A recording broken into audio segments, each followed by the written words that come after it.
which establishes that Jacob and Joseph also had dark skin. And since Moses was born to Israelite parents, then Moses was dark-skinned. Now Beit al-Maqdis, Jerusalem and Bethlehem are on the Abyssinian highlands where Moses settled with the Israelites, and then Jesus, who was sent as a prophet to the Israelites after Moses was born in Bethlehem in Abyssinia. This establishes that Jesus was dark-skinned, born to Mary, a dark-skinned mother. Jesus was not a European person with blue eyes, straight hair and Caucasian features, as featured in many of today's churches. It's obvious that all those prophets, including Jesus, had very dark skin and their hair was black and curly. They had a southern Arabian, Abyssinian type of feature because, as the Quran said, offspring one of the other and God is hearing, knowing. And another verse, God chose Adam, Noah, the family of Ibrahim and the family of Imran above the nations, offspring one of the other and God is hearing, knowing. Jacob, Joseph, Moses, Jesus all shared the same language, which is the South Arabian language spoken by southern Misr, Abyssinia and Yemen. Since all the prophets come from the lineage of Adam, these are they on whom Allah bestowed favours from among the prophets of the seed of Adam. Then do not forget that Adam is the father of humanity and that scientists have proven that the Abyssinian highlands is the cradle of humanity, as they found there the very first human being to walk on the surface of the earth. According to DNA tests, they prove that the origins of humanity were black. Interestingly, the only prophet who had lighter skin was the prophet Muhammad, because he was not from the southern area, he was from the northern Arabian Peninsula. And his language was the Fusha Arabic, which was the language of the north. Can we further prove all this? Go back to the verses of Surat at-Tur, by the Tur, and the book written in organised lines on an unrolled goat skin, and by the house frequented, and by the roof exalted, and by the Bahr kept filled, or the large body of water kept filled. And let's search in the Tur or the Abyssinian highlands for the book written in organised lines on an unrolled goat skin. You will find the secret in this book. In the heart of the Abyssinian highlands, the Tur, and inside of the city of Aksua, now called Aksum in Tigray, the oldest Bible on earth has been discovered. The writing is organised in fine letters in the Abyssinian language Giaz, a South Arabian language, as if it was written by a typewriter, and in beautiful colours as if it was written recently.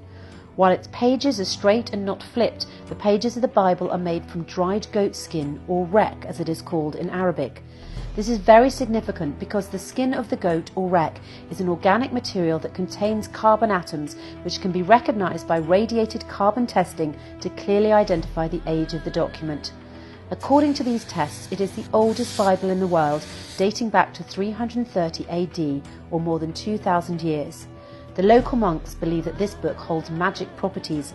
It has been preserved as one book without any damage or deterioration to the beauty of its writings and colours over time. Despite the Italian colonisation of Abyssinia and a fire in the church, the book is still perfectly preserved. You'll find in this book 3 important pieces of information.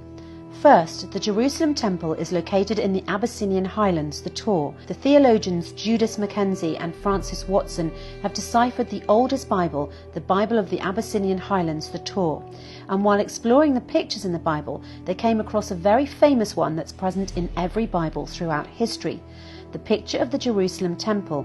And to their surprise, this picture of the Jerusalem Temple is the Abyssinian Temple.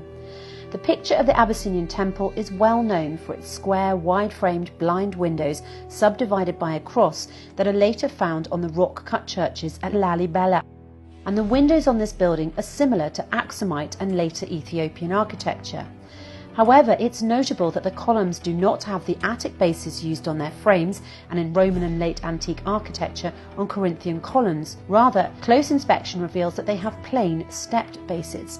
It's a unique structure to the Lalibela Abyssinian temples, and the picture included the waterways that are passing under the Jerusalem temple that look identical to the real one.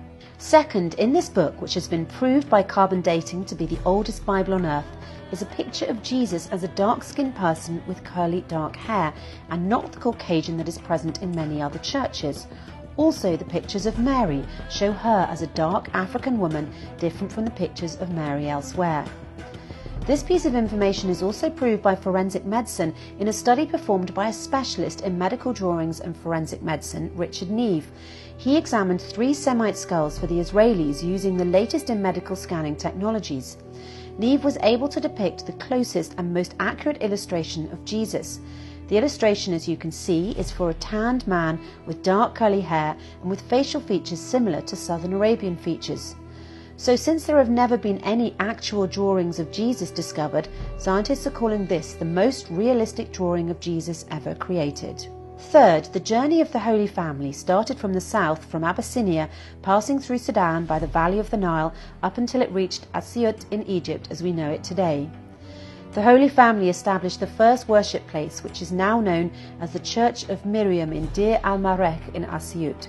It is not a surprise that this church now holds significant status around the world because it is the only church built by Jesus himself and is obviously considered a tourist attraction. The Holy Family lived in Asyut for 6 months and 10 days, which is considered the longest time they spent in one place during their journey in Misr, which means Egypt plus Sudan, and until the Abyssinian highlands where the river Nile originates. The essence of the problem is replacing Misr in recent Bibles with Egypt